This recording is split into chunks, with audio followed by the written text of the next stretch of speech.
মন থেকে সৃষ্টিকর্তার কাছে কিছু চাইলে তা অবশ্যই পাওয়া যায়।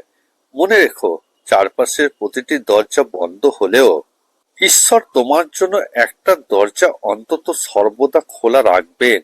সময় থাকলে আমার সাথে একবার বলো, জয় শ্রীকৃষ্ণ। কোনো মানুষকে দেখে পাগল মনে করবেন না, কারণ নররূপে নারায়ণ, কোন রূপে ভগবান আসে সেটা কেউ বলতে পারে না। এজন্যই কোনো মানুষকে দেখে কোনোদিন পাগল বা ভিখারি মনে করবেন না। সব থেকে মূল্যবান কি জানেন? সময় আর সম্পর্ক।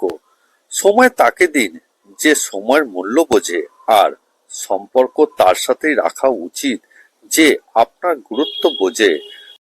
আত্মা যখন কথা বলে, মন তখন কেবল শ্রোতা। ভক্তি যখন ঈশ্বর হয়, আচার বিচার সে তাই বৃথা। ফুলচন্দন ধূপের গন্ধ কোন দেবতা চায়?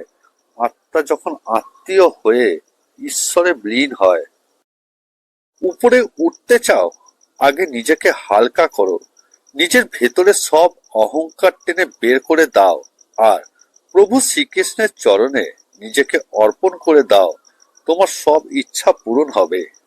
ভগবান শ্রীকৃষ্ণ বলেছেন, জীবনে সবকিছু ছেড়ে দিলেও হাসি আর আশা কখনো ছাড়বে না, কারণ এই দুটো জিনিসই তোমাকে বেঁচে থাকতে সাহায্য করবে। ধর্মযুদ্ধে একটা কথা মনে রাখবেন, ধর্মের পথে একজন এবং অধর্মের পথে বহুজন, কিন্তু শেষমেশ জয় ধর্মেরই হয়। জীবনে সবকিছুর জন্য খুশি থাকো। যা কিছু ঘটছে সবকিছুই তোমাকে একটা নির্দিষ্ট দিকে, অবশ্যই ভালো কিছুর দিকে নিয়ে যাওয়ার জন্য ঘটছে। শুধু ধৈর্য ধরে কাজ করে যাও, বাকিটা শ্রীকৃষ্ণের ওপর ছেড়ে দাও। শ্রীকৃষ্ণ বলেছেন, জীবনে জয়ী হও কিন্তু কাউকে ঠকিয়ে নয়। জীবনে সুখী হও কিন্তু কাউকে কষ্ট দিয়ে নয়। মন খুলে হাসো কিন্তু কাউকে কাঁদিয়ে নয়। জীবনে বড় হও কিন্তু কাউকে ছোট করে নয়। ঈশ্বর যখন দুঃখ দিয়েছেন, সুখের মুখ তিনিই দেখাবেন।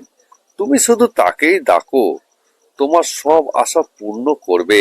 শ্রীকৃষ্ণ বলেছেন, যে ব্যক্তি নিজের মনের মধ্যে সমস্ত রকম দুঃখ কষ্ট চেপে রেখেও হাসি মুখে সকলের সাথে মেশে এবং সকলের দুঃখে তাদের মুখে হাসি ফোটায়, সে কখনো খারাপ মনের হতেই পারে না।